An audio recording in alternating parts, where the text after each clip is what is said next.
Okay, Chapter 3, Part 3, the last section, finally, to finish out Chapter 3, these northern colonies. We've already looked at Massachusetts, Plymouth, the other New England colonies. We've looked at some of the trouble they faced, relationships with the Native Americans, and relationships back in England with the king and other monarchs. Now, moving beyond the New England colonies, we also have to take a look at some of these middle colonies, particularly New York. Now, in New York had originally been a Dutch colony. It had been known as New Netherlands. Now, New Netherlands had never been Holland's original priority, its number one priority. They had been focusing primarily on their sugar colonies down in the Caribbean. And they had only really created New Netherlands, which is now modern-day New York, as a place to grow food and whatnot to supply the Dutch colonies down in the Caribbean.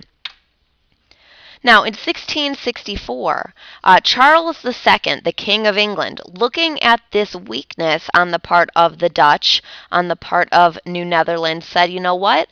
This land is ours for the taking. The Dutch aren't really paying attention to it. They're not really focusing on securing its defense. And so he granted a land grant to his brother, the Duke of York, and said, hey, this land is yours if you want to go take it. Just take a military envoy with you.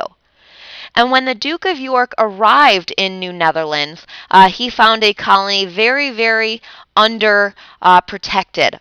And so he was able to take control over New Netherlands without a single shot being fired. And so just like that, overnight, New Netherlands, which had been a Dutch colony, property of Holland, went from being New Netherlands to New York, an English colony, named after none other than the Duke of York. And so with control of New York, the English now effectively had control of the entire eastern coast, all the way down to the Carolinas in the south.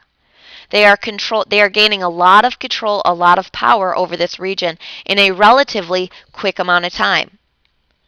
But that being said, even though this is an English colony now, it's not like all the Dutch people just left. And so we see many cultural holdovers or many Dutch cultural traits still evident in what is now New York. It's a very aristocratic colony, meaning very wealthy, very upper class controlling it. And obviously some of the language, some of the road names, etc. Retain that original Dutch name from when it was New Netherlands. Now, beyond just New York, we also have to take a look at Pennsylvania as an established English colony. Once again, this is a middle colony, and it was established by the Quakers. The Quakers is not their official religious name. They are the Religious Society of Friends. This is a very simple religion. They don't believe in taxes going to the church. They don't pay their clergymen, and they have a very simple meeting house. But because the Quakers are so different from many of the other religious denominations at this time, and also because they don't believe in warfare, they are pacifists at heart. They were very heavily persecuted back in England, meaning they were tormented and not allowed to practice their religious beliefs. And so really they were looking for a place to go, a place where they could have their own religious safe haven, similar to what the Puritans had done up in New England. Lucky for them, a Quaker convert by the name of William Penn, a very, very wealthy Quaker convert, was given a land grant in 1681.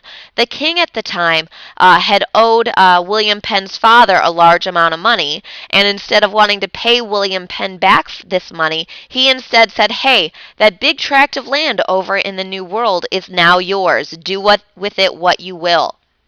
And so William Penn's land grant became known as Pennsylvania, Penn's Forest, named after his father. And Pennsylvania will become a religious safe haven for these Quakers. Now, at first, William Penn, along with the Quakers, tried peaceful relations with the Native Americans. They paid them for their land, they established treaties with them, etc. But the major problem that the Quakers faced was that they were so open, they were so accommodating to all other types of people. They truly did have religious freedom in Pennsylvania.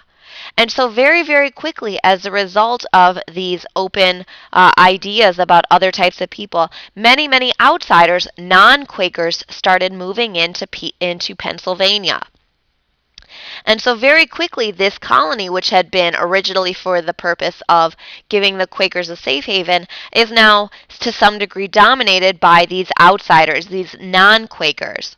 And so they started to overrule the Quakers' desire to have peaceful relations with the Native Americans. That is a common theme that we're seeing between the English and Native Americans. They're not looking to have peaceful relations in the long term. They're looking to get rid of them in order to maintain their land, in order to take this land and have it for themselves. That's one major difference that we see between the English and the Spanish, is their relationship with the Native Americans.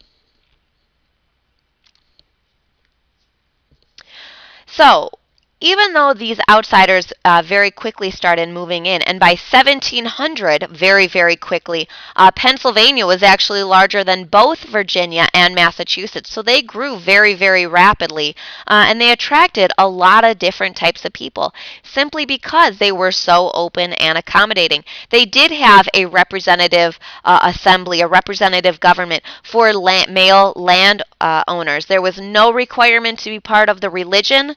You had true religious freedom of worship. The only side note to that is that Catholics and Jews weren't allowed to vote, but they could live there if they wanted to, which was much different from other parts of the American colonies. And so it was very open and accommodating and grew very, very rapidly.